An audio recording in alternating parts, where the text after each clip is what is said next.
నేటి ధరణికి స్వాగతం. కాకినాడ జిల్లా పిఠాపురం నియోజకవర్గం సిఎంసి హాస్పిటల్ వెనకాల రియల్ మాఫియా విలువైన ప్రభుత్వం స్వాహా చేశారు. గత కొంతకాలంగా రజకులకు 153, 108 సర్వే నంబర్లో భూమిలో దోబీఖానా పేరుతో ప్రభుత్వం రజకులకు కేటాయించడంతో రజక సంఘం సభ్యులు ఈ చెరువును భూమిని వినియోగించుకోకపోవడంతో అక్రమార్కులైన పిఠాపురం రియల్ వ్యాపారులు ఖాళీగా గజం కనిపిస్తే స్థలం కనిపిస్తే చాలు కబ్జా చేసిస్తున్నారని కొన్ని జాతీయ ఛానల్లో వినిపిస్తున్న మాట. దీనిపై పిఠాపురం శాసనసభ్యుడు రాష్ట్ర డిప్యూటీ సీఎం పవన్ కళ్యాణ్ అక్రమార్కులపై చట్టపరమైన చర్యలు చేపట్టి కబ్జాకు గురైన ప్రభుత్వ స్థలాన్ని కాపాడాలని పిఠాపురం ప్రజలు డిమాండ్ చేస్తున్నారు. చూడండి, ఈ లొకేషన్ అంతా ఇలాగ చుట్టుపక్కల లేఅవుట్ అంటే పిఠాపురంలో భూ కబ్జాలు ఎక్కువైపోతున్నాయండి. ప్రభుత్వ గజం తల ఉంటే చాలు ఆక్రమించేస్తున్నారు అక్రమార్కులు. చూడండి, ఇది ఒక దోబీఖానాలని చెరువు అండి. అంటే రజకులు బట్టలు గట్ట ఉతుక్కుని చేసుకుని చెరువు అండి. అలాగే ఇక్కడ ఇరిగేషన్ కాలంలో ఇదంతా పోరంపోకండి ప్రభుత్వం స్థలం అండి. ఇదంతా గ్రామకంఠం. ఈ ఇల్లింద్రాడికి సంబంధించింది అటువైపు ఉందండి. అలాగే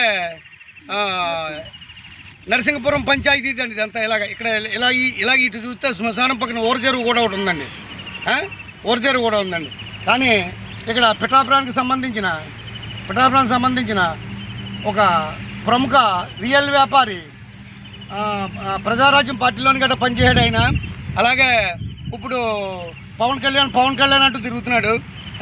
అంటే రాజకీయాలకు అతీతంగా పనిచేయవలసిన అధికారులని ప్రలోభాలకు గురి చేసి ఆయన ఇష్టారాజ్యంగా ఇక్కడ దందాలు సాగిస్తున్నాడు. ఇదిగో చూడండి, ఇదంతా కూడా చెట్లతో శ్యామలతో ఉండేదండి. ఇదంతా గ్రామకంఠం అండి. చెరువు అండి. ఇదంతా ఇలాగ మేము ఇక్కడ నుంచి దాకా కూడా ఇది చెరువు అండి. ఈ చెరువుని కనీసం లేదంటే 1 ఎకరం ఉంటుందండి. 90 సెంట్లు కానీ ఎకరం కానీ ఉండొచ్చు. ఇంకా అందులో డౌట్ లేదండి. దీన్ని ఆక్రమించేసి గ్రావెల్తో పూర్తి చేసాడండి చెరువుని. ఏదో చిన్నపాటి ముక్కుందని పేరు చెరువు పూర్తి చేసాడండి. ఎదురెదురు కూడా అది కూడా పూర్తి చేయడం జరుగుతుందండి. పూర్తి చేసి దీన్ని గజాల లెక్కనే గజం 10,000, 20,000 అంటే 30,000 ఇలాగా ఈ గజాల లెక్కనే దీన్ని తీర్చిదిద్ది అమ్ముకుని సొమ్ము చేసుకుంటాడండి.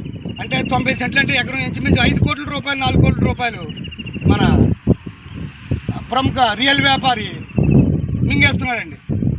దీన్ని నిరోధించాల్సిన రెవెన్యూ, పంచాయతీ అధికారులు మామూలు మత్తులో జోగుతున్నారు.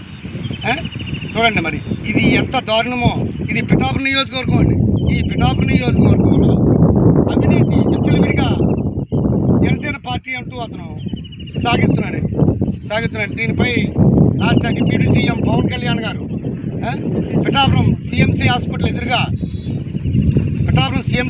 ఎదురుగా ఇలాగా హైవేకి ఆనుకుని ఉన్న లేఅవుట్ను ఆనుకుని ఉందండి ఈ ఆక్రమణ. దీనిపై ఎమ్మెల్యే పవన్ కళ్యాణ్ గారు ఎటువంటి చర్యలు తీసుకుంటారో మరి ఇక్కడ ప్రజలు ఆసక్తిగా ఎదురు చూస్తున్నారండి. వాస్తవాలకు ప్రతిరూపం నేటి ధరణి న్యూస్.